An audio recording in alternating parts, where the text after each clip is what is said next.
Okay, let me get this thing squared away.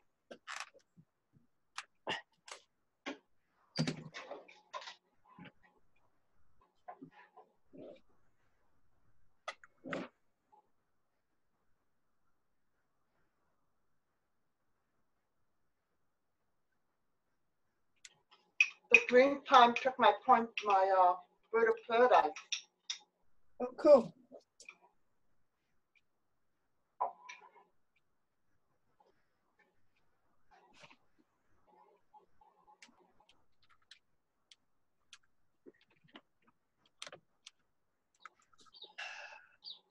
Whoops. It's not working.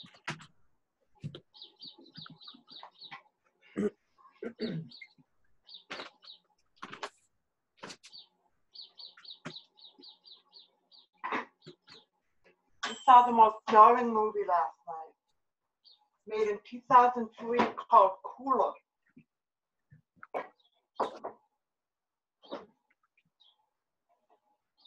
Highly recommended.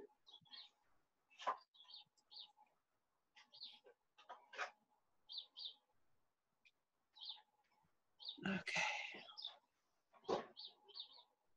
Hi! I put another piece of lettuce here for you. Hi!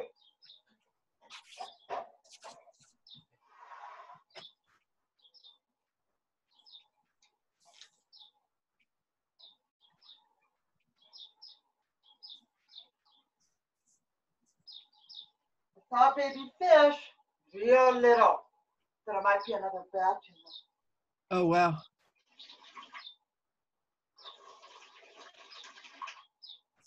It's on top of the collar.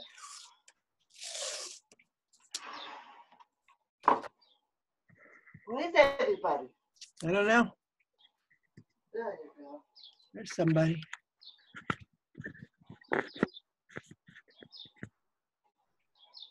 Good morning, William.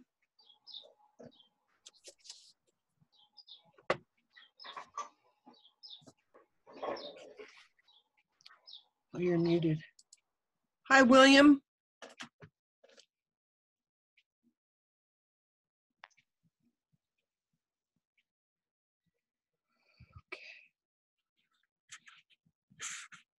Oh, there, I'm off mute. Hello, good morning. Good morning. How are you? Pretty concerned, but good. All right. I've sold over 1,000 gallons of Spirit 2, which is a product that attacks the coronavirus. And it's insane what people are buying and doing. Not because it's not the right thing to do, but just everybody's a little bit in panic mode. Oh, sure. Yeah, been experiencing some of that.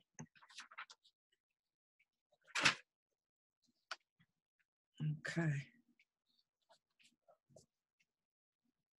Getting a lot of questions about the contest, especially from contestants. Yeah, that's good.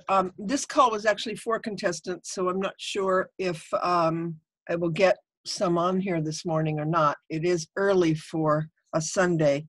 I also have one scheduled at noon today. So if you have any contestants that have questions, they should join the Zoom call on at noon. Oh, I'll send them that. Okay. Okay. And I will send the registration or email or Facebook post that you saw has both links in it. Did Okay, you see good. that? I did not. I'm not. Oh. How did you find out about this? On the constant contact email. Okay, it's in the top. Both links are in the top of the email. Okay, good. I'll forward them. Yeah, I will send it out again to everyone.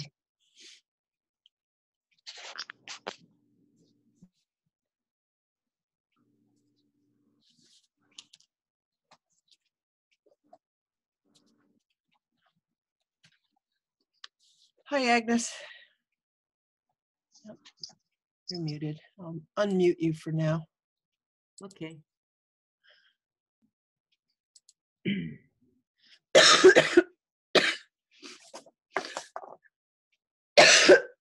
Oh no, coronavirus. Don't be going there.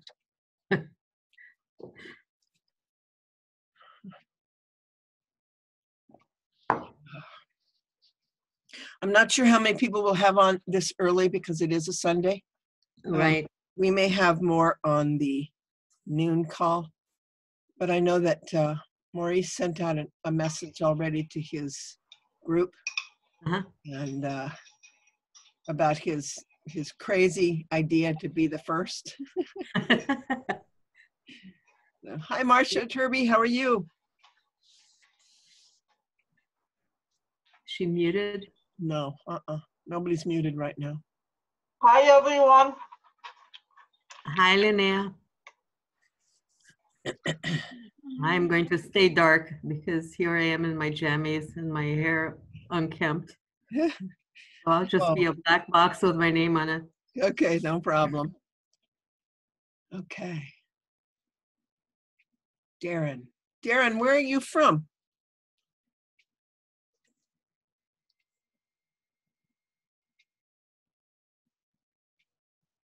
I don't have my list up, so I can't look you up.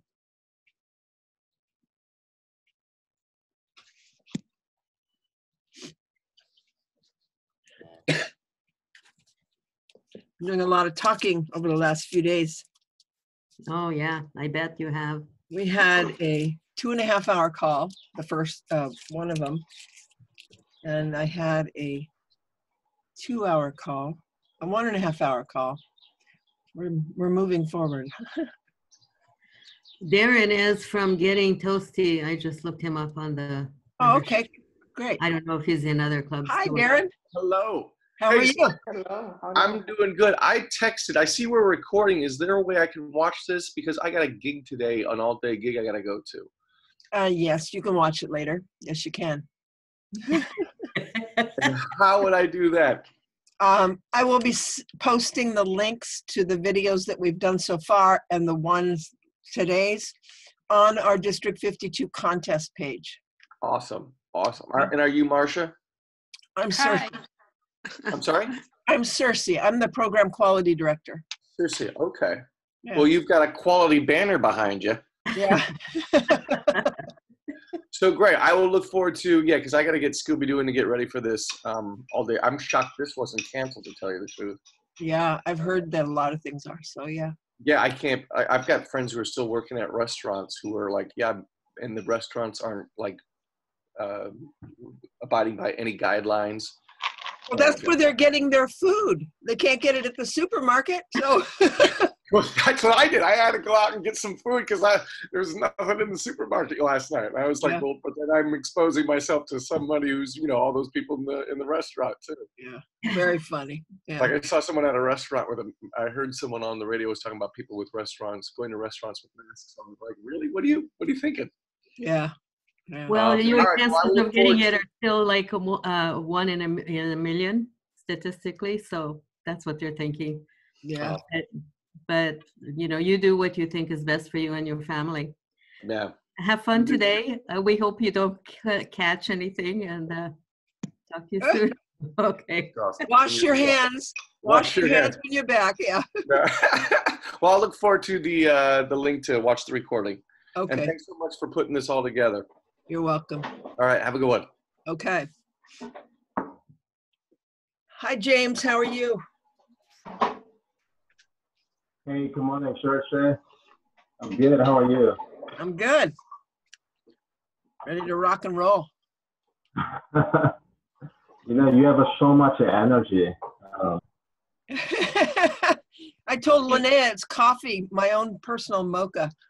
How are you doing this, running Toastmasters programs 24/7 every day?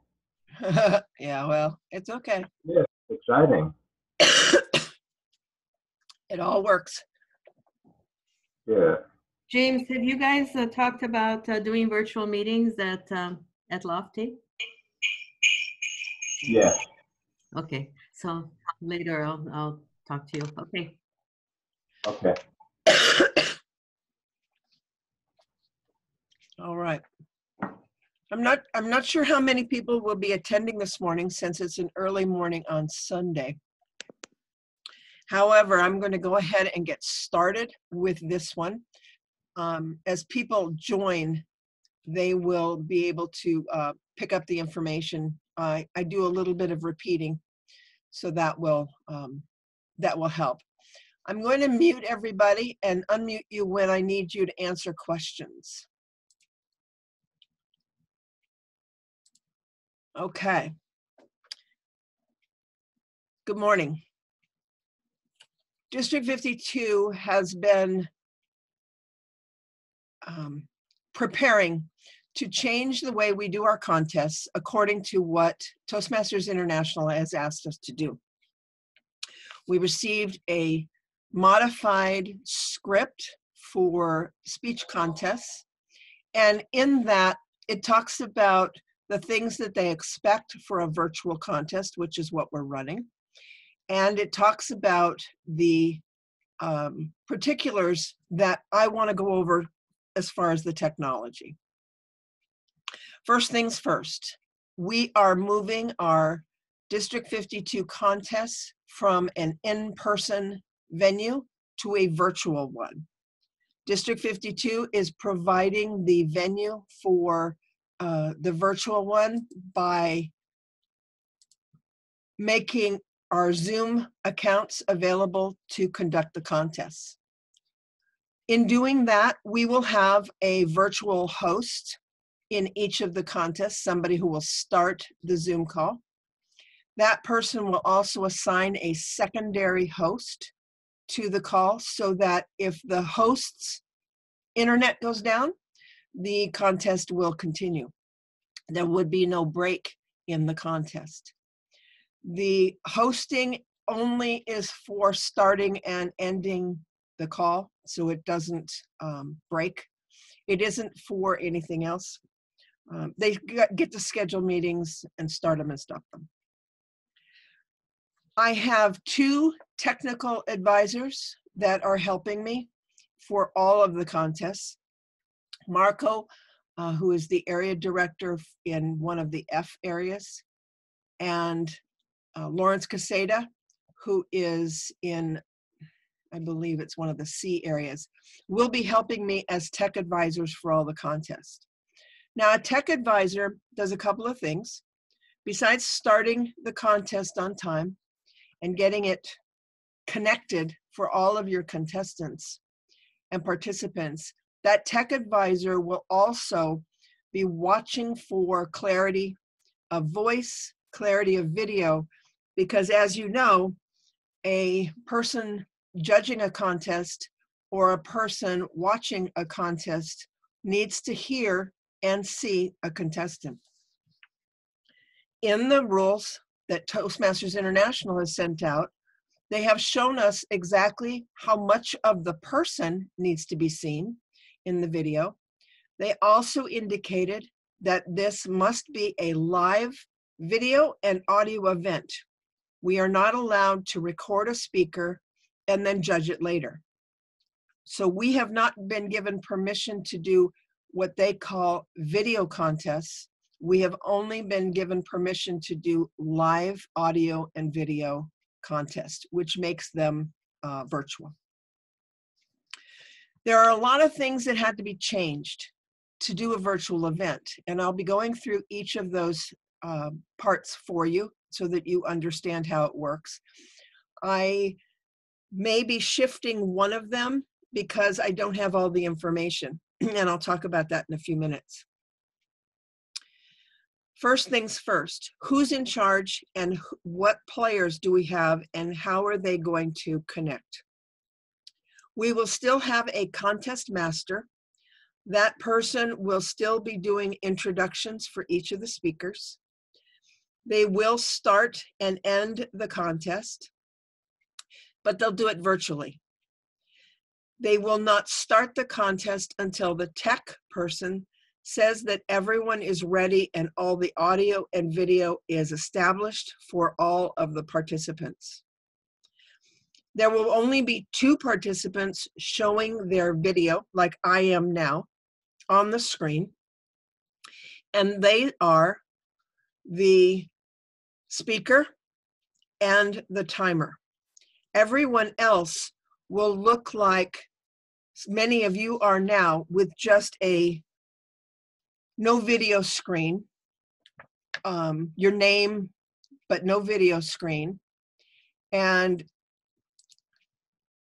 then you will have just one person who you will see on the screen video-wise, and the timer. There are two views in Zoom.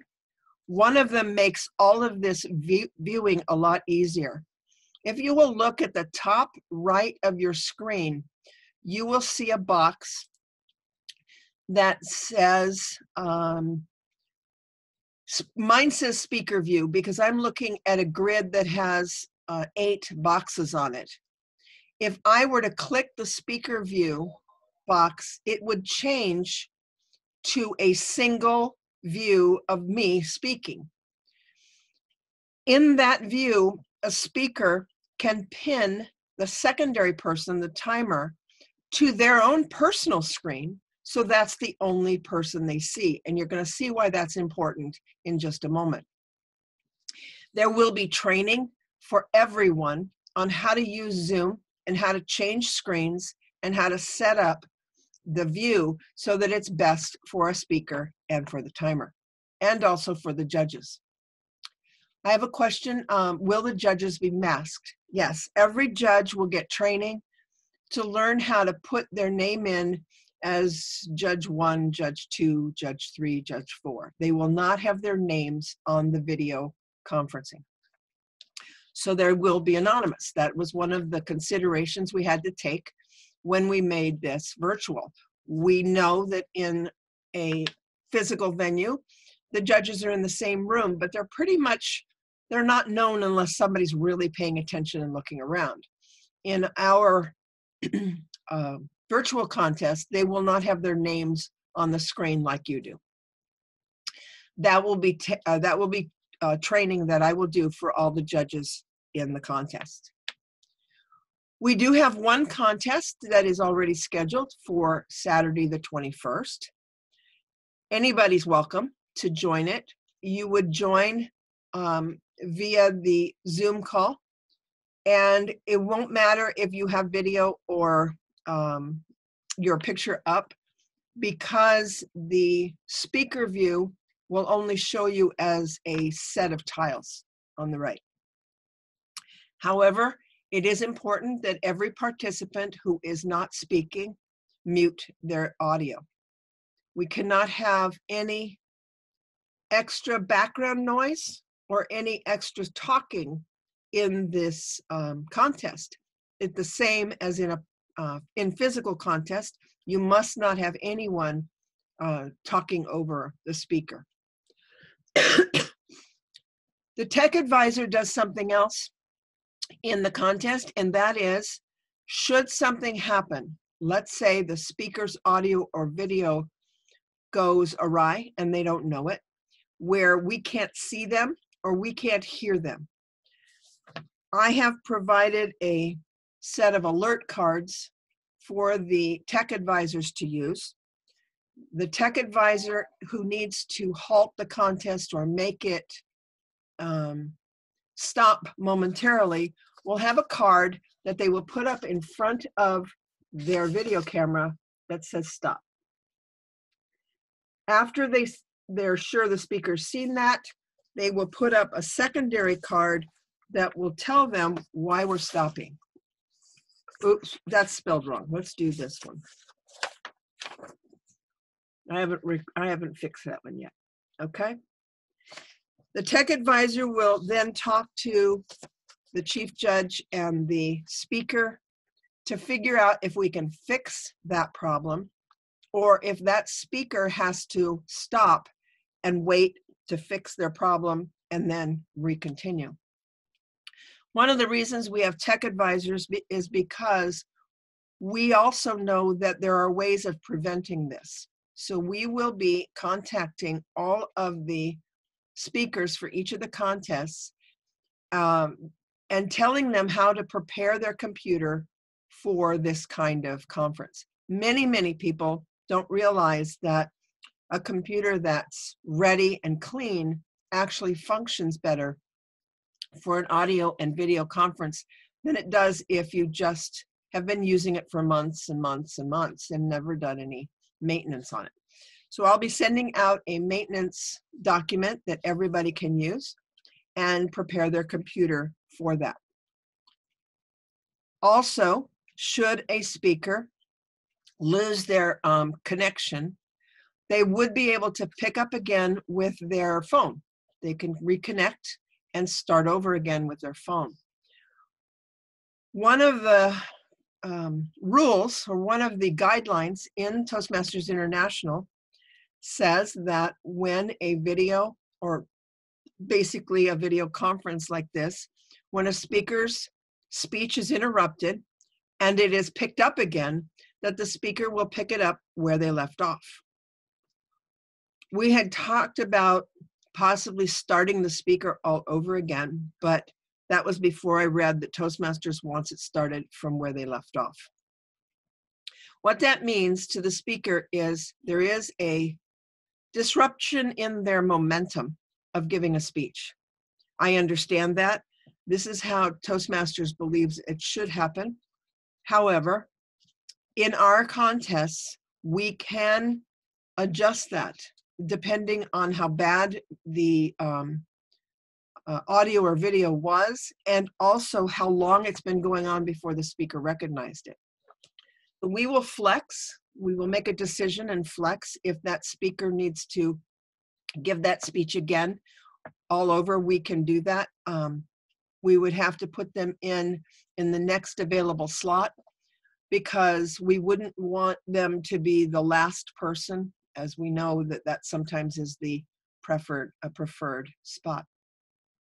Speaking of which, we had to decide, how are we going to decide the speaking order? Well, with Maurice's help and interest in making things as smooth as possible, he suggested that we go to what we call old school. So the contest master will have a hat and put all the names of all the speakers for each contest in it, and will draw names in front of the video before the contest begins, showing the speaker order. The judges who are on the call will be responsible for writing those names down and asking audibly if they missed it. But the contest master will be in charge of drawing names out of a hat in front of their video, showing those names, pausing, and letting everybody know who's speaking and what the order is. Once that is done, and all the judges have the speaking order, we'll verify that. The next step is to go over how the timer is going to time the speeches for the speakers.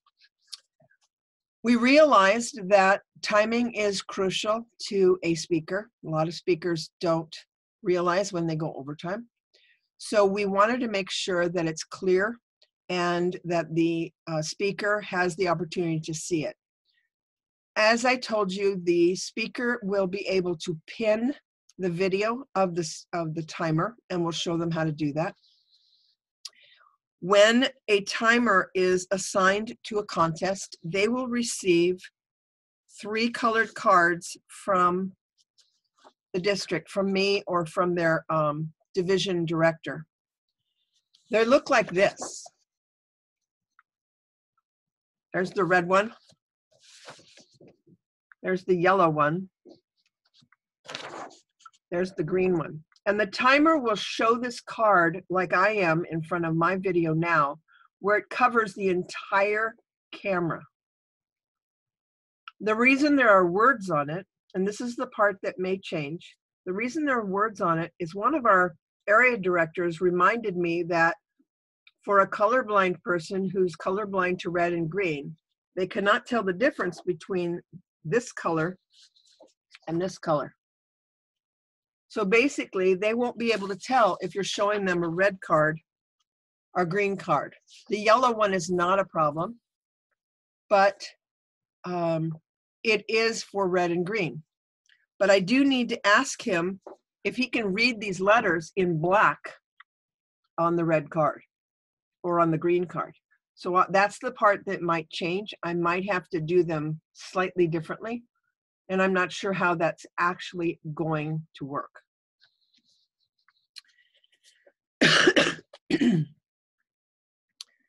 Okay, in our virtual contest, Agnes asked if we wait until the problem's fixed. First of all, if a speaker's audio and video is the only problem, we will just put them in another position until the tech and that speaker privately can try and figure out what the problem is. To do this, every contestant, every judge, every functionary will have to have provided a cell phone number that the tech advisor can contact them to try and walk them through any problems that they're having. It will be offline, so it will be a situation where that speaker is stopped. We determine if we can start right away. It'll be a slight pause, or if it's so bad that that speaker has to leave the contest. So that's basically how we have to deal with it. It would be the same in a physical contest if a speaker suddenly got ill or had something else physical happen to them where they couldn't continue. We had to look at this as if something could happen in a physical contest that we didn't prepare for. So these are things that these are the criteria we're using to make the contest virtual, but almost exactly the same as in the real world. The chief judge will be in the contest, in the main contest, for the duration of the speakers. And then the chief judge, and I have assigned chief judges to be chief judges in all the contests. I have 3 right now. I actually have 2 right now, and I will have 3 before it's over. A chief judge will have to have the ability to enter a separate call after the contest is over.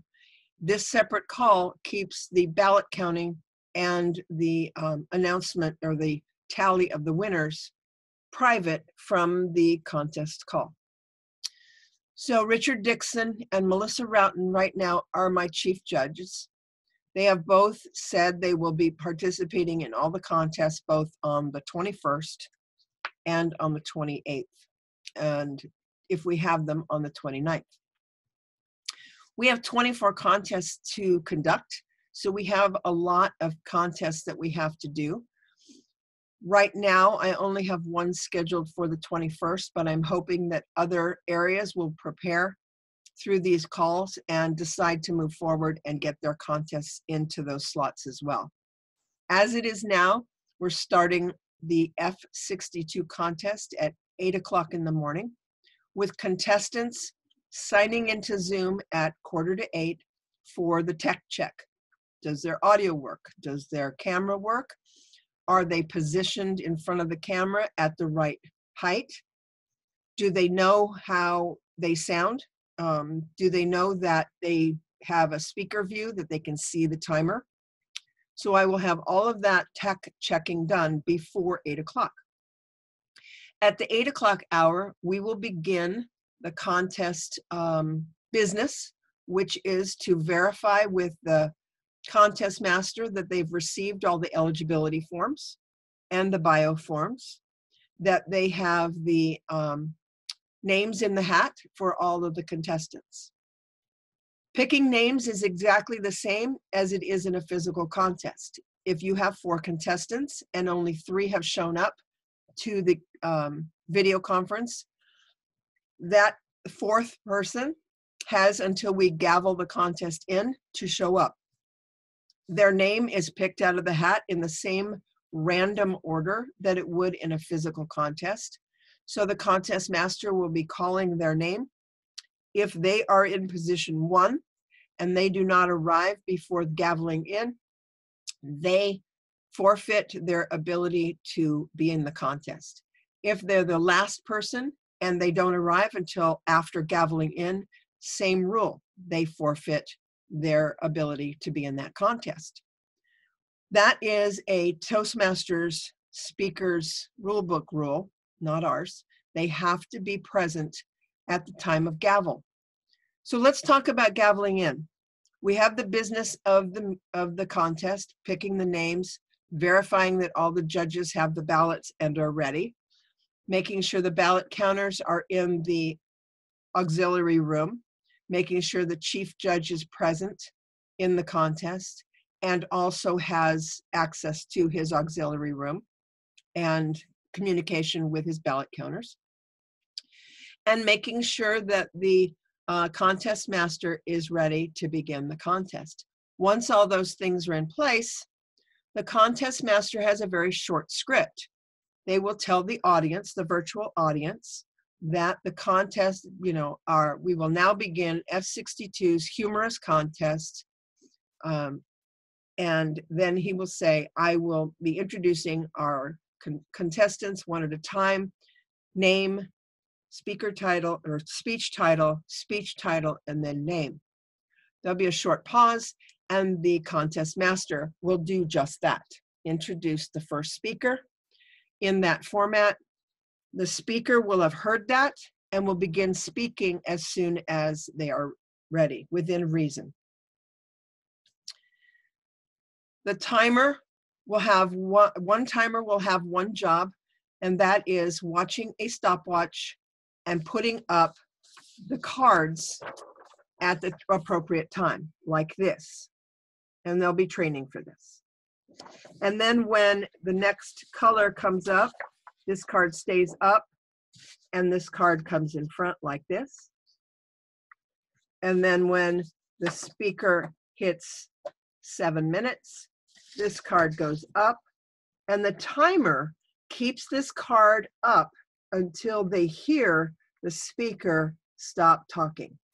Then they put all the cards down, write down the secondary timer is also watching the clock and writes down the stop speaking time and tallies it.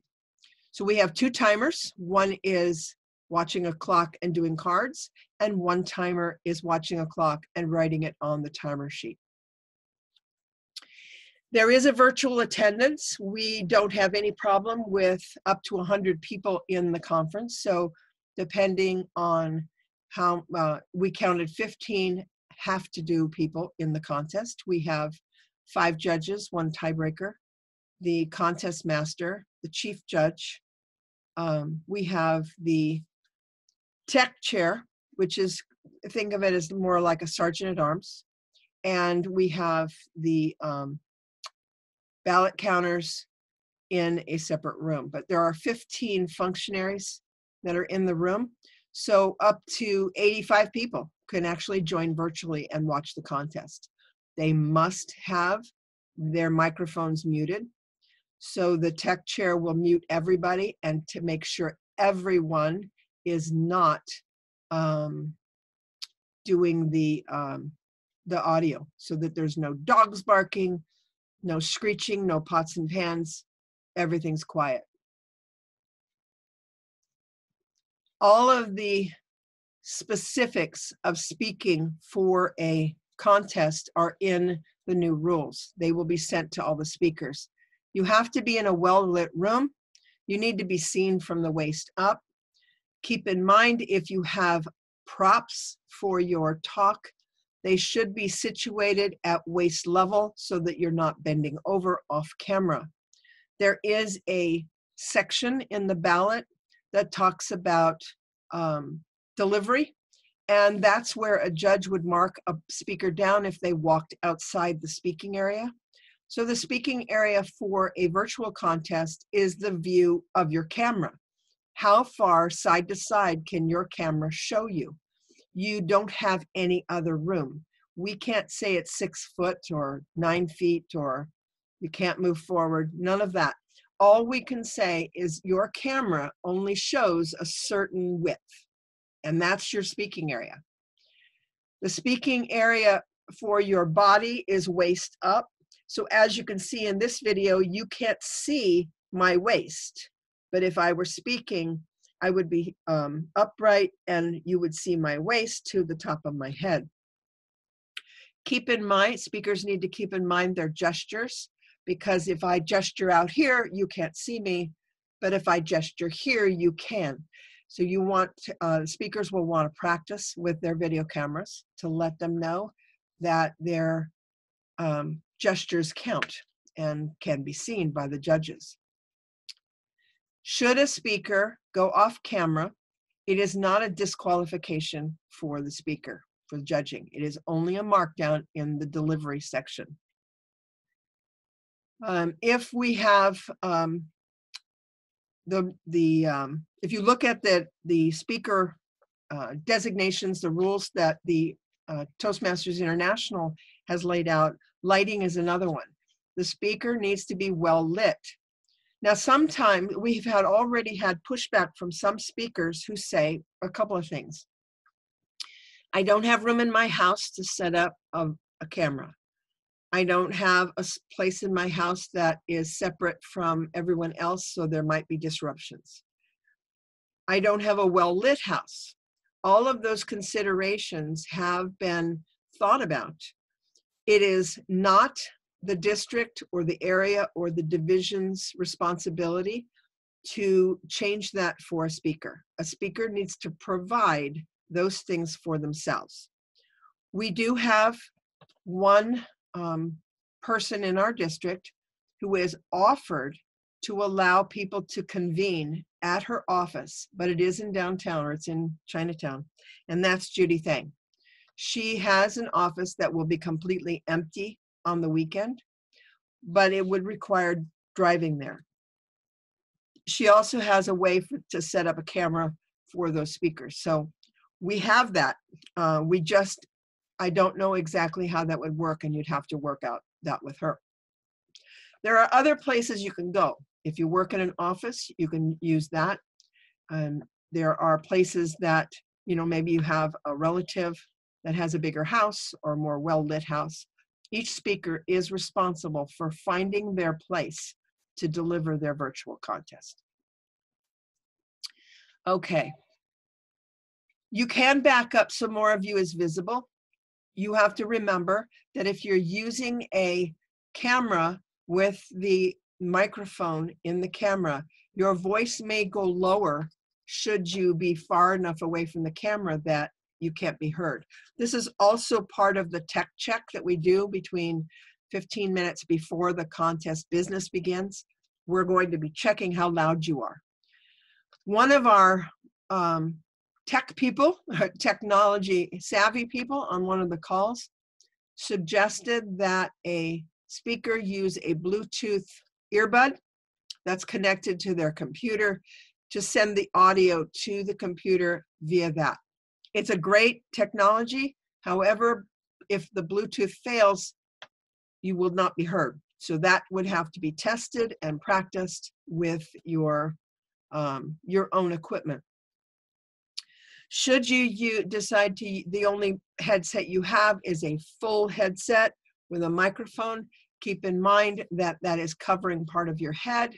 That may minimize how you're seen by the judges, but if that's the only way that gives you clear audio, it's better than not having clear audio. Okay. Hi, Lance, I see you.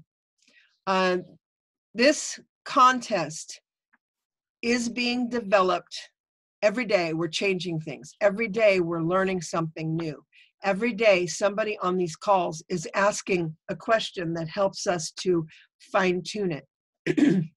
F62 has decided to move forward because they want to see what things happen during a contest, and so we can fix those before everybody does it. Physically, we can, or actually virtually, we can conduct up to 4 contests on a day. It will be tiring for the people who are moving from contest to contest, and it will be complex. I can't stress that enough. However, if we do a contest that starts at 8 and ends at 9:30 or 10, we would be able to start another contest by 11 o'clock with the 15-minute beforehand tech check at quarter till. And then we would start a contest somewhere around 2, with 1:45 being the tech check. And the last one would be in the evening, somewhere around 4:30 or 5, depending on how many contestants are in each contest. Scheduling is the biggest thing.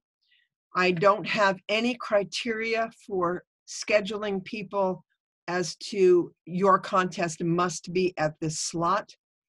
I am giving that over to the area directors to try and help me figure out what's best. We have clubs, we have areas that all meet in the evening. They might prefer an evening contest because that's what they're used to. All of these things are up to the individuals. In the physical contest, the area directors picked their date and time and then notified me, and I put it on the calendar. It will be the same. I will be the go-to person for scheduling. So there's a single point of contact and no break, no somebody scheduling themselves and there's no time for them. Because it's a technology format, we have to have a technology main person, and that person happens to be me. Okay. On the order of when a contestant is delivering his or her speech, what is he or she looking at on his screen? The timer, the audience members have logged in, or a blank screen. The speaker will be taught how to pin the timer screen. So you will see one screen with just the timer window showing. And I can give you an example of that. Lance, will you make your video go bye-bye for now?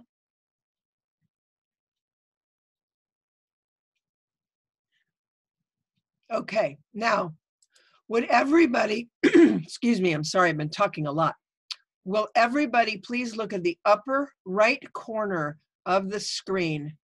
And if you see a box that says gallery view, I want you to click on it once so that the only video you are looking at is mine, because I'm the one that's speaking. Once you've done that, I want you to right click on the tile that's me. Let's see, hold on, this is not working. Somebody, okay, no, right click, let's see. I am not getting what I think I'm getting. Hang on one second. Okay, back up 1 second. Change it back to gallery view so you see everybody.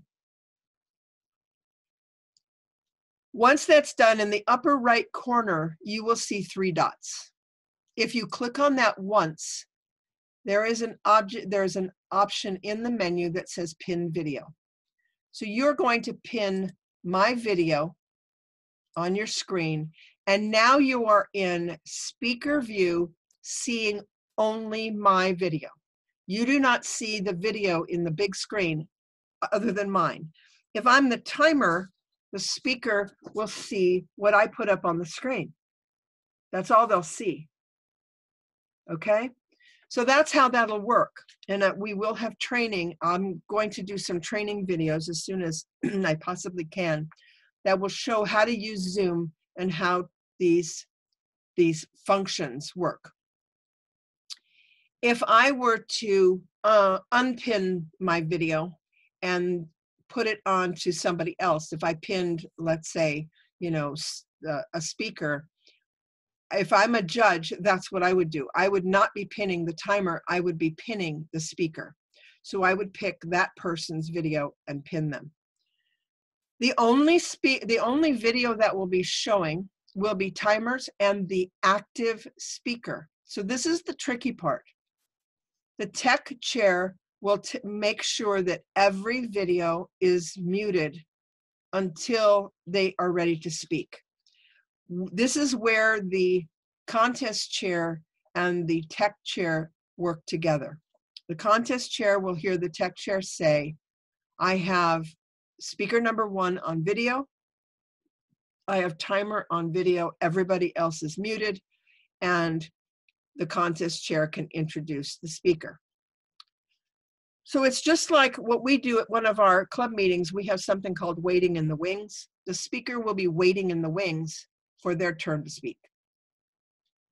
Once their video is active, I will instruct the judges, instead of telling them that they're just supposed to be ready, I will tell them to pin the speaker's video. And then the contest chair will gavel in the speaking, gavel in the contest, introduce the speaker, and we'll begin.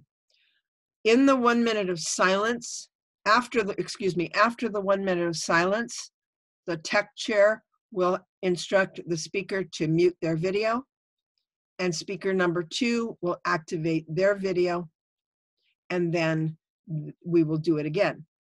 That part is where the tech chair is in control, kind of like the sergeant at arms. The tech chair controls the speakers and who's on stage, basically.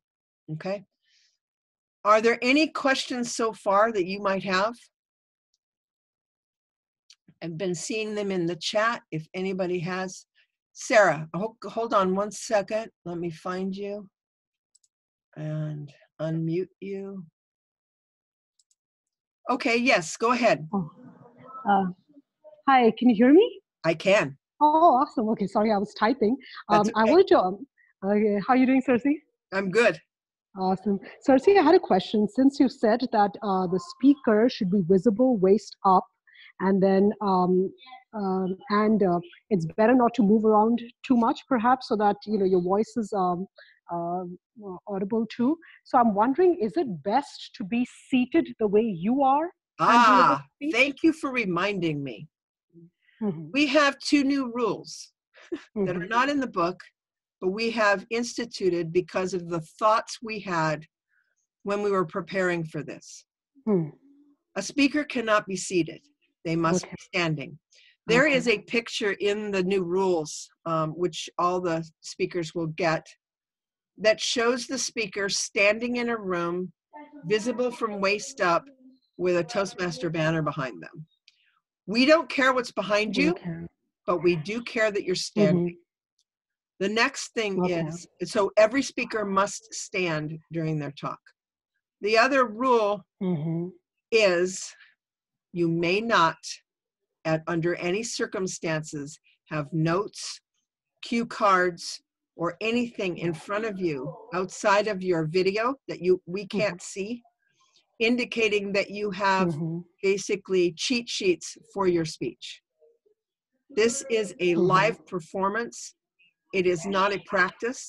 So we would notice if you were looking down at something or reading something. Judges will be warned of that.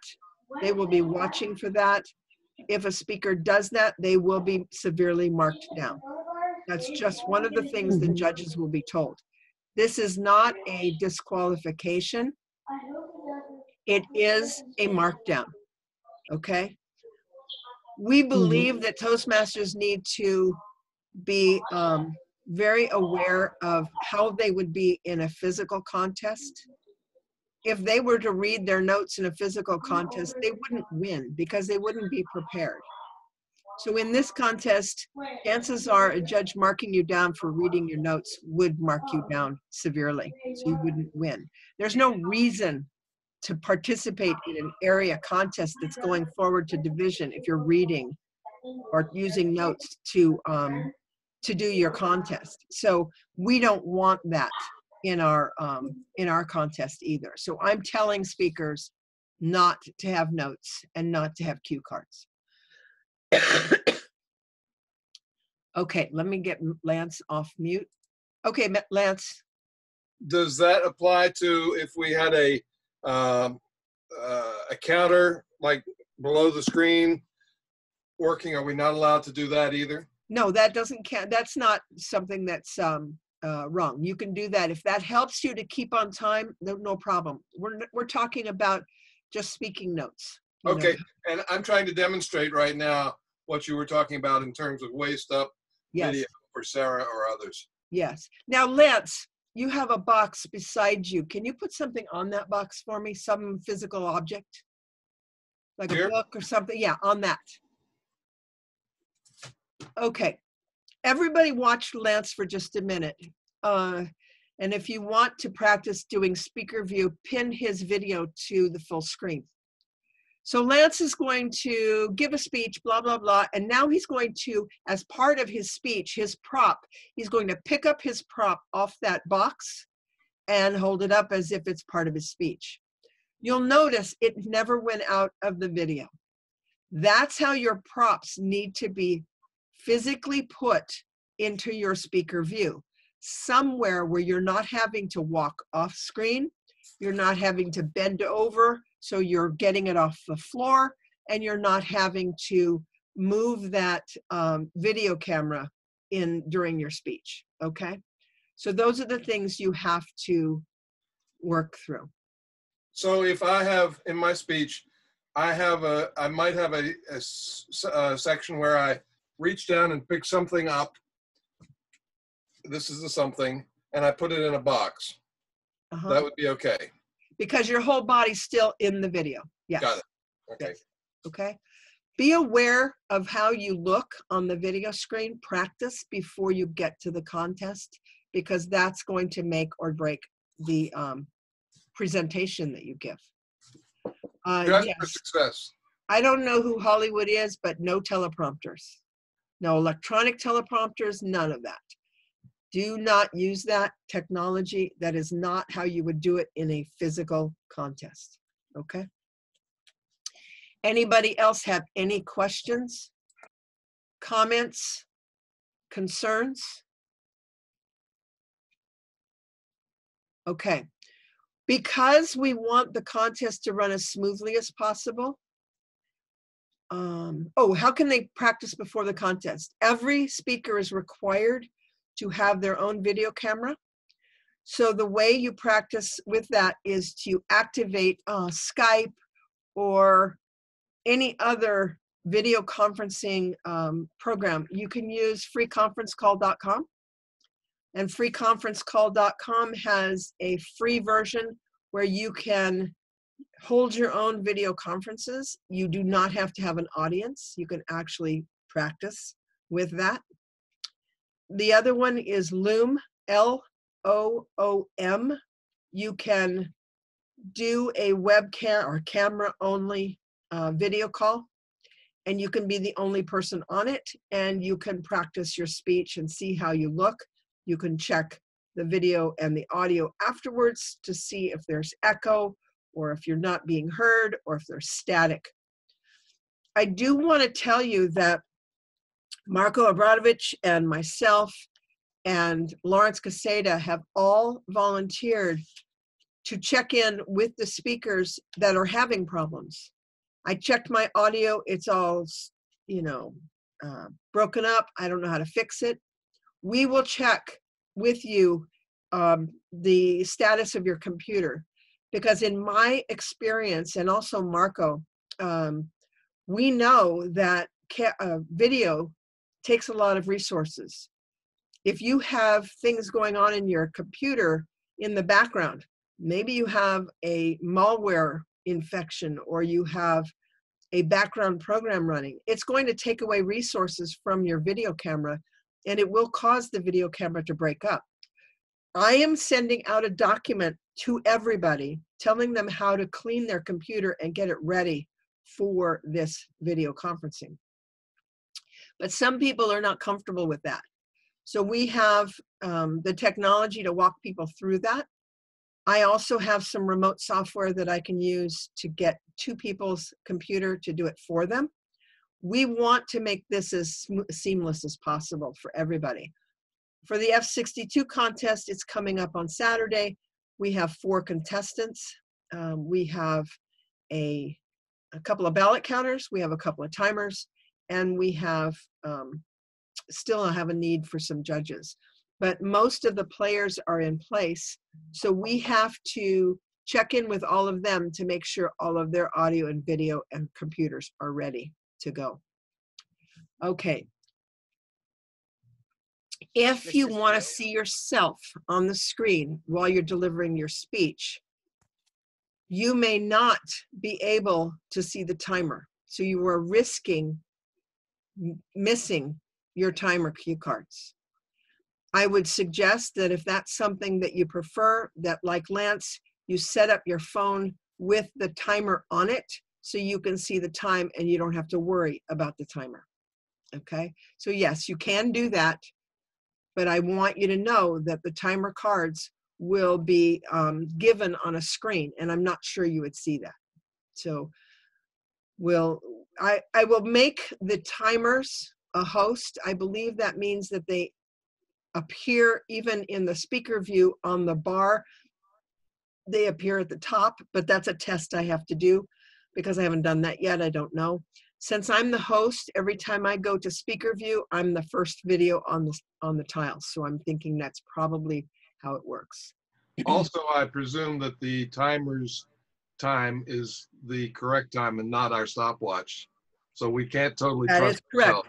The timer's time is the official time. If you are seconds away from, on your clock, from making it, chances are you might go over time. Remember that a contestant's speech at 7 minutes 31 seconds is disqualified. So it's actually anything after 7 minutes 30 seconds. Okay, so if there is even an idea that you're going over time, you need to stop. Okay, on the practice software, can you set it up so you can see yourself? Yes, absolutely, you can. Okay. I will, in the chat, I'm going to put up the two names of the two things. Let's see, everyone. The two names of the two products that I mentioned. Circe, this is Bill. Can you hear me? Yes, I can. Hang on one second, Bill. Let me type this because I can't do two things at once.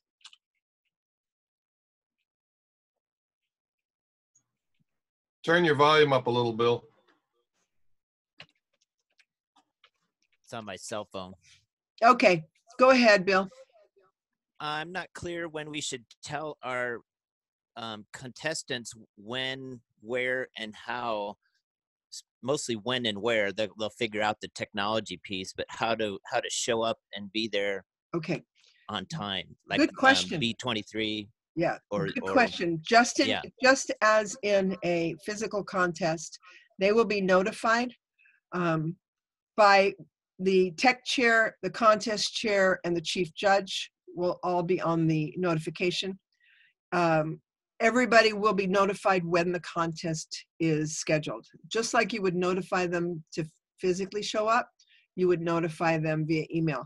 Somebody has to be in charge of that. So I will more likely be, since I have the schedule, more likely I will notify them with the Zoom call link, with the timing, and also for any opportunity for practice sessions or technology one-on-ones. Is this happening on the 21st? I'm not even sure of the date. Yes, Saturday the 21st, F62 is doing their first one. Maurice has invited the world. He said he wants to see how this really goes. So he is inviting audience members. We had some questions during some of the other calls with the area directors, and they wanted to know if they could see how this works so they would know better how theirs is going to work. And so Maurice has offered to be the first one and to be the guinea pig and invite the world. Now we have a limit of 100 people, but with 15 functionaries, that leaves 85 potential people. I would have to say that I would limit it to area directors, division directors first, and then audience members. So rather than, the entire world, because we do have a limit of 100. I don't know that 100 people would show up, but you never know. So we would have that contest open and see what happened. But in some cases, the tech chair might tell an audience member that they have to disconnect because we need somebody in the call. At this time, F62 is the only contest happening on March 21st. However, I have room for 2 more contests. If you believe that your contestants want their contest to be done this way as part of our, ongoing moving forward, please let me know. I don't know. You would have to have all your judges. You'd have to have your ballot counters, your timers, your contest chair, your contest master rather. We have a chief judge, so you don't have to worry about that. And we would be able to add a second and possibly third contest on the 21st should an area decide, yes, I'm ready. We have all our players. We'd like to go forward. Now, that being said, you cannot just set up your own Zoom call and do it. That is not going to work. This is from area to division to district. This is has to be done via the rules. We can't have anybody just doing it because we are establishing the protocol for every contest. It has to look and feel alike. If there's a mistake that's made in F62, we will correct it for the next contest. You wouldn't know that unless you were part of the ongoing control of one person setting up a Zoom call and establishing the players, etc. Okay? Maurice's contest will be announced on District 52. To keep it from the world, we will announce it on the district52.org webpage. And you will get also another announcement on District 52's Facebook page, how to enter the contest, what the Zoom call number is, with the information that there's only room for 100 and that our contest chair or contest master, chief judge, judges, not ballot counters, timers have priority. Then the area directors are next, division directors are next, and then audience people. I need to mention to you that ballot counters are not in the main contest. They are in a side Zoom call that is not part of the regular contest. They're not listening in. Imagine this: you have a physical room that's a conference area, and it has a kitchen off to the side. The ballot counters are in the kitchen all the time. Ballot counters will actually have to just wait until the chief judge enters their room with the ballots, and I'll talk about how the ballots are being transmitted in just a minute. The chief judge enters the room with the ballots, sends it to the 2 ballot counters, who then one at a time count the ballots out loud via video conference. They are the only 3 people in the room, so those conferences are private and not part of the contest. During that time, the contest master can talk to the contestants and do interviews, same as in a physical contest. That's what Maurice is planning. We're going to see how that goes. When the chief judge and the 2 ballot counters have verified the winner, and there's a couple of cross checks there, the chief judge will return to the contest and announce that the ballots have been counted and winners have been chosen. He or she will transmit that information to the contest master via text on their cell phone. It will be verified by the ballot counters beforehand so that there's no mistakes. However, timers have the ability to protest. So let's say, for example, a timer knows, they've tallied, the 2 timers know that the second speaker went overtime. If the second speaker is announced as either second or first place winner, they can interrupt, protest the announcement, stop the contest, and a change will be made. Then the winner, the real winner, will be announced. Because the rules say once an announcement has been made, right or wrong, it stands in cement. We can't change it unless it's protested. Now, if it's protested, we stop, we shift gears, we find out what's wrong, and then we re-announce, okay? So the process is pretty much the same as a physical contest, with the difference being we're using technology of cell phone texting, etc., and video conferencing to conduct the business of the contest. So how are the judges transmitting their ballots? Every judge who is in a contest must have a cell phone that is capable of taking a picture, okay? They will tally their ballots wherever they are. They will pick winners at the bottom of the ballot. They will write them down. They will sign their ballot. They will tear it off. They will take a picture of the ballot, and they will transmit that ballot via text to the chief judge. Okay? Chief judge. Okay? That chief judge takes those ballots and sends them to the 2 ballot counters via text. So the 2 ballot counters need to have cell phones as well. Once those ballots are received by the ballot counters and verified, the chief judge meets with them in this secondary virtual room. It's actually a separate Zoom call. So the ballot counters and the chief judge, just like we are together today, they'll all be on video. They will, read, one ballot counter will read the points, Stephen, 3 points, Lance, 1 point, Sarah, 2 points, and they will, the other person will tally. Then they switch, and the ballot counter doing the tally will announce each of the ballots, 3, 2, and 1 for each ballot, and the judges that did it. Those tallies will be written down. They will be totaled. The totals, if they don't match, they start over and they do the tallies again. It's no different than in a physical contest. The chief judge is witnessing this, okay? If there's any discrepancy, the ballot counters can show the ballots to each other so that they're actually reading these clearly, because handwriting is one of the things we can't control. And once that tally is agreed upon by those 3 people, the chief judge will write down on his results form the 3 winners. He will then verify with the 2 ballot counters, this is what we agreed, these are the winners.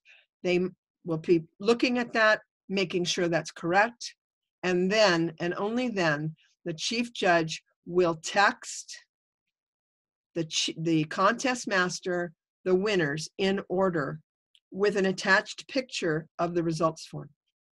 Okay? So the important part of this piece is each of those functionaries needs to have a working, fully charged battery smartphone that they can take pictures with all of the numbers of all of the people they have to contact. So that makes that happen. Okay, Hollywood, I don't know who you are, but you said, and you've left now, speeches are being recorded. We can do an instant replay on timing. We can't do that until the contest ends, because the replay is not recorded until it's ended. I am not sure if we are going to record these contests, because recording for an hour-and-a-half contest takes a lot of real estate on a computer, and I'm not sure that my computer could handle it. I don't know if that's possible, but we will experiment with that with F62. I'm not sure that that is a good idea, because there is the no videotaping rule for contests. So I think that we just need to use the timing sheets and the timing cards as we would in any contest. We don't have a picture of the stopwatch when we do it at a contest. So we will have to trust the tally and the timers and their ability to keep track. Cersei, can we record our own? If we have it full screen and don't have the timer cards, there's a record button at the bottom here. Would that make it possible for us to record our own speech? You can, but it does not make it an official protest. You can't protest your time. So, I didn't mean for protest. I just Yeah. meant for record. Yeah. Yeah. Okay. Okay, there's one other protest that can happen in an international speech and a humorous speech, which we have to discuss. Speakers can protest another speaker's speech for originality. A speech must be 75% original, meaning if you're doing a humorous speech, you cannot do somebody else's stand-up or humorous work. Should another contestant in that humorous contest, not other contests, but in that humorous contest, find that your humorous speech was 80% somebody else's work, they can protest you and make you ineligible by contacting the chief judge. The chief judge then stops the voting, calls the speaker, the judges, and himself or herself into a room, into a virtual Zoom room, where they discuss how that speaker came up with that material in front of the judges. And that protest is discussed and figured out. Once a decision is made, it's final. They take that decision back to the contest master, and they either announce that the speaker was made ineligible or is still in the contest. Okay, a protest needs to be made before the announcement of the winner, not after. So if you are a speaker and you are contesting another person's speech, you need to do it at the very end of all the speaking contestants, but before the judges go to vote. Before the judges, before the ballots are sent to the chief judge, okay? So keep in mind, you have the ability to unmute yourself or chat and protest someone else's speech. Okay, do you have any tips on competing in a humorous speech contest online? With no audience reaction, therefore not knowing how strange you look as a speaker, pausing after your jokes. Well, no. The only thing I know of is the practice that you have within the other places that you compete. If you are doing virtual club meetings, well, then you would have a great way of practicing virtually. You could have, in that case, all of your audience have their microphones on so you can hear their reaction. But it's difficult. Humor is difficult. I know that all of the humorous speeches that I gave, which is very few, I pause when I think people should be laughing, and you won't know if they're laughing. And I know that that's true. It takes a very professional person to be able to practice a humorous speech and interject where they think people would be laughing and then pause. So it's tough. I don't have a really good idea for that one. In fact, Stephen Colbert canceled his show because he had no audience. Wow. And no laughter feedback. There you go. There you go. So it is hard, not impossible, but if you've practiced your speech many times in front of live people, you kind of know when they're going to laugh. And it will just be slightly different. Imagine, if you would, a comedian practicing at home. They have to practice at home before they get onto stage. So you have to do it. You have to know when your stuff's funny and interject those pauses into your speech. But that was a very good question, Sarah. Very good. Okay. Anyone else have a question? Comment? Okay. Linnea, I'm going to unmute you. While you're unmuting Linnea, hats off to you and the team for doing this. It's extraordinary. Thank you. Linnea, you've been on all my calls. Did I forget anything? No, I think you covered everything, and it's nice how it's getting more concise. Yeah. It's not so experimental. Yes. I was doing all kinds of crazy changes midstream during many of the calls. I know that James has been on a lot of the calls, and Marcia's been on a couple, and I've had a couple other people. Linnea's been on every single one of them, and she's seen the transformation from one call to the next. So, Yes. Cersei, I'm trying to judge the quality of my microphone. You're good. Linnea's voice was kind of tinny. Is mine similarly tinny? Linnea, talk. How now, brown cow? How now, brown cow? Yours is deeper. Hers is at the same clarity, but yours is deeper. Got it. Thank you. Mm-hmm. Yeah. Remember, we are going to be producing a document for technology. The phone numbers of the tech people will be on that, communication. Reach out to them. We will allow you to have all the information you need. We'll also give you a link to Zoom where you can set up your own Zoom account and for free connect with up to 3 people for free without limitation. So up to 3 people to practice this. It's really, really handy. You can actually practice your entire speech in front of 3 other people. So there's 4 of you on the call. You can practice your talk via Zoom to see how this all works, and they can tell you how you sound. So that may be another way to practice a humorous speech with other people watching you. Cersei, you might want to have your tech people address lighting too, because it can make a huge difference. Yes, the lighting, according to TI, needs to be bright. You need to be well lit. People need to be able to see your facial features, your gestures. So you'll want to do any kind of practice that you can video-wise. How'd that look? Or am I too bright? Too bright. Yeah, that's much better. Whatever you just did is much better. Yeah, better. Yeah, much better. Okay. Anybody else? Oh, wait a minute. Agnes wants to talk. Okay, you're unmuted. Okay, a couple of things.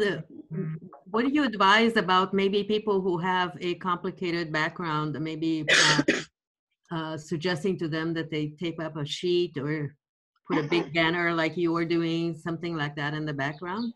I can suggest it, but I can't insist on it. A lot of people don't have that ability.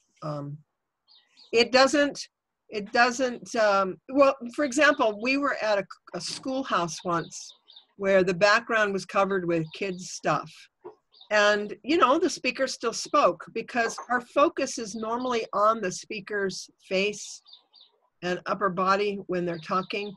We have a tendency as humans to filter out things. Now, I would say if you had something moving behind you, like a giant fish tank or people walking behind you, that would be impossible. Yeah. But if there's just stuff, keep in mind, most of us will, after the first few seconds, that we'll filter that out and start looking at just you. Now, with that in mind, notice me. I'm only from here up. That is not what Toastmasters International wants. They want waist up like Lance did. Okay, waist up, well lit, props in view so that you can get them without going outside your camera. Okay? Okay, I have another comment. When people want to see themselves during the contest, you don't get to do that in a physical contest. You don't get to see yourself. Correct. So I can understand the question as it comes to practicing. You have to set up free conference call or Zoom or whatever so you can see yourself when you're practicing. But I would disallow it. Is there a way to disallow them seeing themselves? You know, you're very, very wise in bringing that up. Yes, the district can disallow everything. I mean, I disallowed notes because I feel that that's cheating. Okay. I can't prevent people from doing it because I wouldn't know. I wouldn't be able to tell if somebody had notes behind their camera or not. There are a lot of very clever ways to put your speech behind your notes. When I was chief judge of the district, we had people cheating during the evaluation contest. I just happened to notice someone doing that, but I wouldn't be able to tell in this case. We could, as a district, tell people that they can't. However, I'm not sure that, because TI has not made that a rule, that our rule would be No, challenged. no. We have the ability to make our rules as long as they don't prohibit it. And if it's not prohibited, we can make the rule. And the virtual contest should be as close as possible to what it would be in real life. I love And in that. real life, you cannot see yourself. Yeah, I So- love that. That's great. Yes, we can do that. Okay. And they would not pin themselves. They would only pin the timer. Right. Okay. That's Okay. great. We can add that. That's perfect. On the other hand, it is terribly disconcerting to have your own picture on screen. It would probably screw people up. Yeah, they might work to their disadvantage. So Very seriously, the call at noon today is a repeat of this call. Is that right? It is correct. It is a repeat. And if you missed something or you just want a reinforcement, please feel free to join. We can make that, 100 people. So yes, everybody's welcome.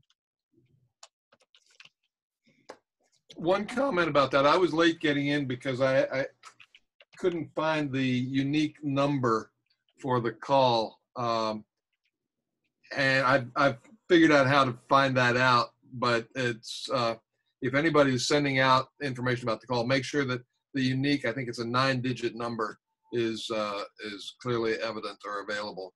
Right. The Zoom link has the number at the end of the link. Yeah. But And there's a button to click on that said join here, and that didn't join because I didn't have the number. And then I found the number in tiny print. Just pointing that out. okay, one of our people doesn't have audio. Let me ask if he's got a question.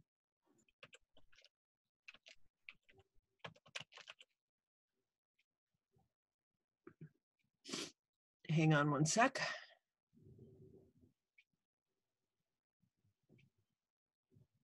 Oh, where will this recording be located and linked? I'm putting all the recordings, once I have them, on YouTube.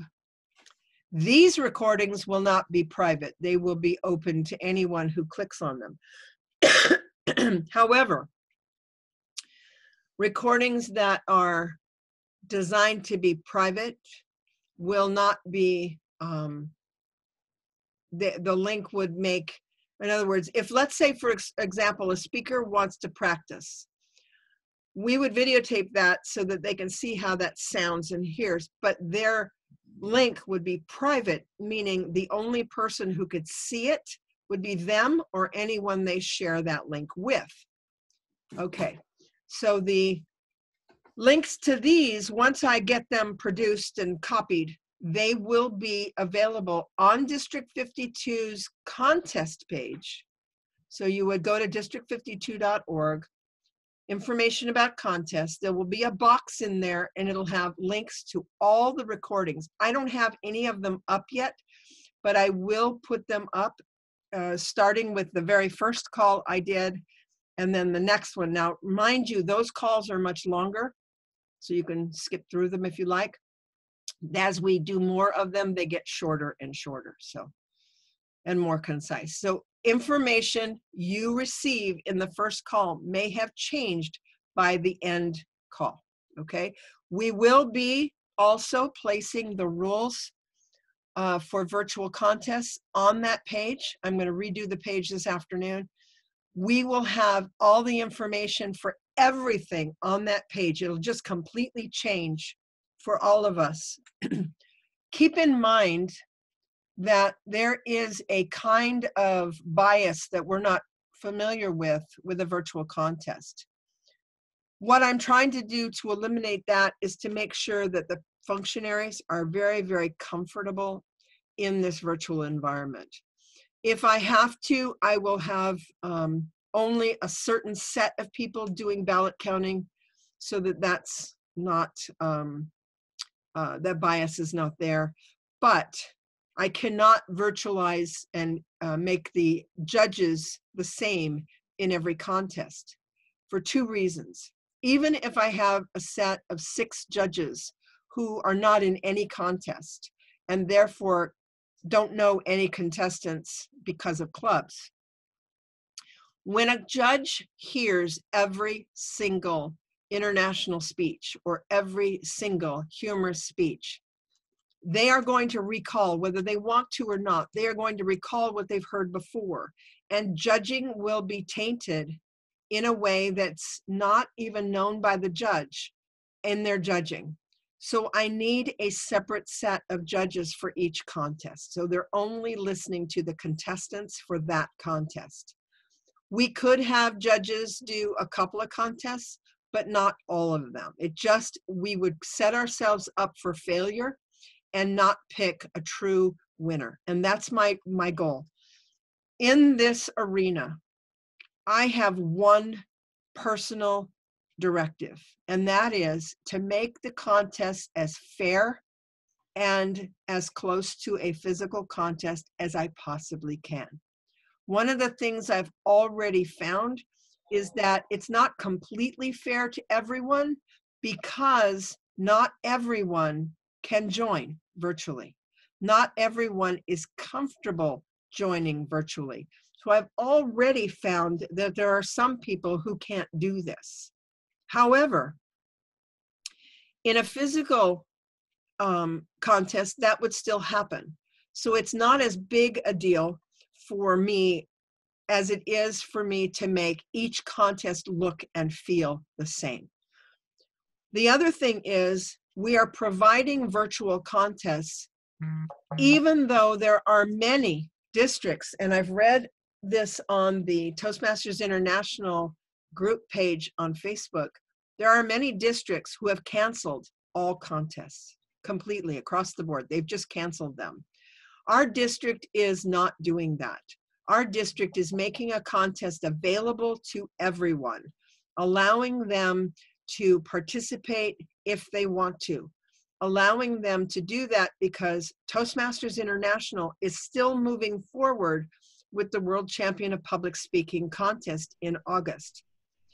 Unless Toastmasters International cancels that contest, we will be moving forward proactively in our district. Okay? Okay.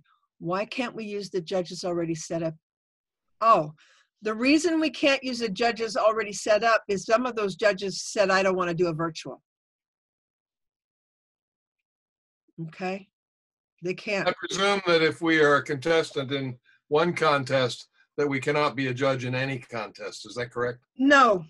Just like in the virtual and the real contest, if you're a judge in the contest for F62 and you don't know anybody in B either, you can be a judge. You can be a judge in a contest you don't have a contestant in. What I'm trying to avoid is one set of judges doing all the contests. Okay. Right. My concern was that a contestant who is a judge in another contest could conceivably vote to eliminate a quality person he or she might be up against in a subsequent contest. Yes, I think that would be a huge problem, Circe. So I would urge you to rethink that. Because okay. Repeat that, please. If you are a judge, if you are a contestant in one contest and a judge in another contest, you might have a bias against quality people so that you wouldn't have to face them at the division level. Oh, See what okay. I mean? I think so, yeah. And Yeah. I would want to reread the rules because I can't imagine that that's really allowed. But at any rate, I don't think it's a good idea for us to allow. We can have the same, the one rule that's in there is you can't have the same chief judge for more than 3 contests. And the other thing too is that you might allow, say, say contestant A, who is in the international contest, could possibly be a judge for another area in the humorous contest, but not in the international. You know? Wow. Yeah, Okay. because I can't think of a worse conflict of interest than that. Exactly what Lance said. Not that I would do this, but I'm in both contests. I might offer to judge in a contest where I think I'm going to, at the division level, have competition and vote for the poorer person. That's right. Okay. I have integrity. I wouldn't do that, but okay. You have no guarantee of that. Sissy? Yeah. I have something very important to share. My internet just went bad, and I had to log back in. So, given that, you might want to have an additional timer, an additional ballot, no, not ballot timer, but additional timer, and maybe additional judges in case somebody's internet goes kaput like mine just did. Okay. Well, since we have 2 timers, I'll make sure both timers get a set of cards. Yes, that's true. I might add the tech chair as the additional tally person timing in the background, or make sure that the tech chair has a full set of these cards.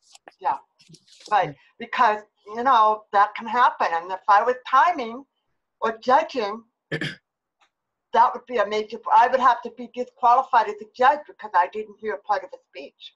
Correct. And that happens. Yes, that happens. Now, I would know as the tech chair if somebody lost connectivity. I would see the timer drop. I would, as tech chair, put up, where's my card? I love these things, but they are not necessarily at my ready. I would put up this. Okay. Contest stops until the timer gets back on and we start over. Okay. Okay. Now, in that case, it wasn't the speaker's fault that the contest had to be stopped. They would be given an opportunity to start over from the beginning. At that moment, I would probably switch timers. Yeah. The one with the bad internet or possibility of losing their internet again would switch to tallying, and the other timer would do the cards. Okay. Okay, that good, good talk. Judicious timing. Yeah. Okay, Sarah, I'm going to unmute you. Okay, Sarah, you're on. Hi, Cersei. Hi. Okay, yeah, hi, Cersei. Cersei, I wanted to ask you, speakers who are naturally very expressive or dramatic on stage, would you recommend that they tone everything down for video because it's up close? No? Oh, no. Imagine, for example, a motivational speaker who's being videotaped. When you watch that person's videotape, you see every expression that they do. I wouldn't change a thing. Oh, okay. Not a change a thing. Okay. Okay, sounds good. Thank you, Cersei. You're welcome. One caveat about that is that if your movement is dramatic, but the camera doesn't follow you, you need to stay within, you need to test and make sure you stay within the boundaries of the frame of your picture. Right. Oh, there was another question that was asked and answered during one of the calls, and that is, can a speaker do this? Can a speaker move their camera in or back as they're talking? There is no way that is allowed. We are not allowing any speaker to control their camera. So that's one of the rules we're setting up. The camera is static. It is not movable.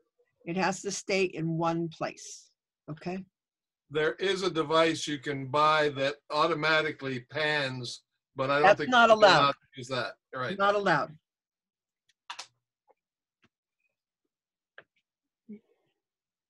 Okay, now, because of the judging thing and having to have separate judges for each contest, we will have some difficulty in acquiring judges who are, number one, willing to do the virtual judging, and 2, have the technology to transmit their ballots to the chief judge. So we have that limitation. But if we split judging for contests so that we can have a judges pool go from an international contest to a humorous contest and vice versa, we may be able to do this. I don't know exactly how many judges are going to be willing to do this virtual contest. We can't conduct a contest until we have judges. That's our biggest participant need. We need to have judges that are online. So that's part of the problem of getting a contest ready. It is a problem in the physical realm too, but oftentimes you can see people that walk in as observers and know that they aren't part of your club and get them to judge that day. But we won't have that luxury in the virtual environment. All of this will have to be in place before we start. Okay. Kirsty, do we know if District 1 or District 100 are doing online contests? And I what's have the not. Possibility of drawing on each other for judges. Yeah, I know that District 2 sent out a notification today. I haven't read it, but it says they have a need for judges. I don't know how they're doing that right now, but I will reach out to the other districts asking for judges, especially since we're doing this virtually. I don't know. At this point, we are bending as we go, but I will try and get as many judges from other districts as possible. Again, we can't have them judging all our contests because they will have their own prejudice going forward. So we need to make sure that our judges have, that we have a variety of them, okay? Okay. Anybody else? I'm going to unmute everybody so that if you want to talk, you can. Keep in mind that if we talk over each other, we can't be heard. Hold on. How do I do this? Unmute. Oh, there we go. Okay.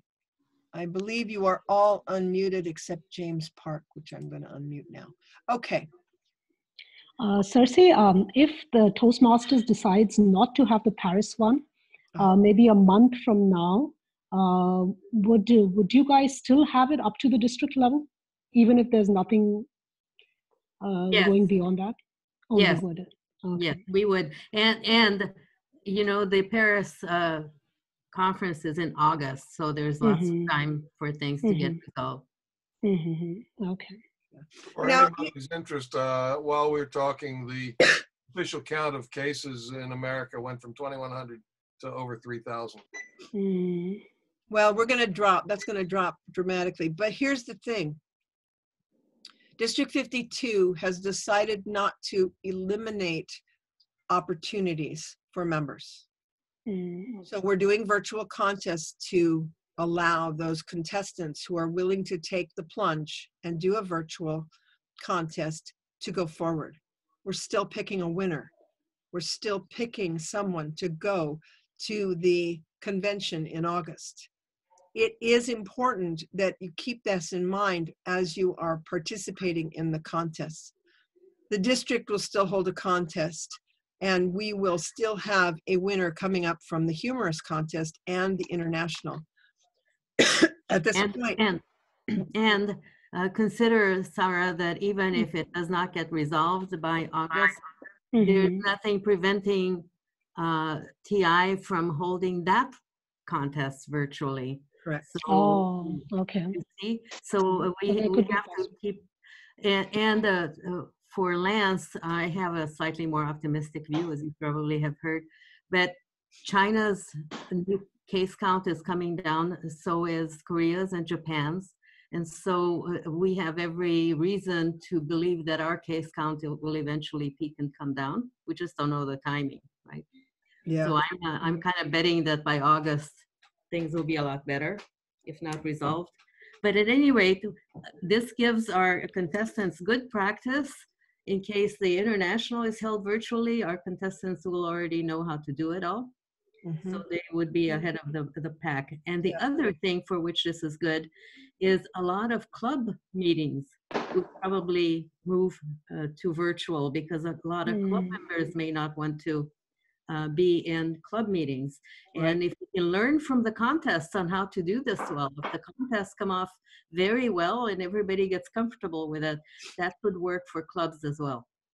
Yep. In that regard, I think it would be great if when she has time, Cersei produces a step-by-step document so that clubs easily know how to access and use Zoom and create their club meetings. That's on my list. I'm already making notes from every call, but it's on my list. If I learn from this, the meeting is pretty much a slam dunk. We've already done some virtual meeting processes already in Daybreak because of our members. So part of that has already been figured out. And it is not as that much different than a contest, having a virtual meeting. We have more functionaries doing more speaking roles, which, just changes a little bit of the process. But I watched a couple of meetings online that are already virtual, and they're pretty much like the contest is. They're pretty much doing the same kinds of things. The thing that is the hardest for everyone is learning how to manipulate Zoom. So as soon as these calls are completely done for today, hopefully if I'm not exhausted from them, I will be putting together a Zoom tutorial, little snippets. How do you sign on to Zoom? I'll do that first. Then the next thing is looking at your screen and looking at the controls that are at the bottom. That will be a separate video. Then there'll be one about changing your view. There'll be one about changing your view and pinning the speaker. There will be all kinds of little pieces. Every single one of those will be good information for the club meetings. So we will have those up on our District 52 YouTube channel for anyone who's interested and needs that technology difference.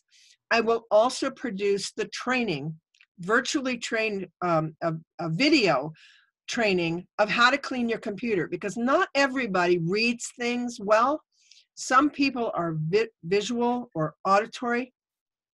I am actually going to do a recording of how to clean a computer so that somebody understands what tools do what, how it works, what cautions to take, and all of the things that I do normally as a tech in my, other life, other than Toastmasters. So I will do that as well.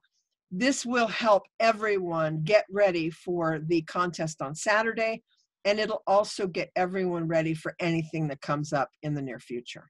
So above and beyond that, this is this is fantastic training for bringing us into the 21st century.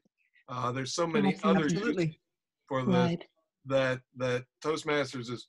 I mean, this is on a level of training equivalent with Pathways. This is a whole new area of leadership that we're learning. So thank you. Absolutely. Yes. Thank you so much. If there's any questions you have, or there are any suggestions that you have going forward, please email me. You can email me at... Yeah, which one?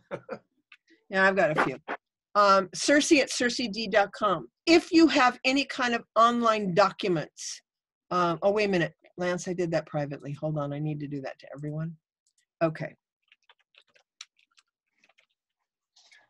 Now, if you have a Google Drive or you have Google Docs or anything like that, and you want to share that with me, you want me to participate in your documentation, it doesn't work to have my personal email address to share it. Google is very picky. They only want Gmail addresses.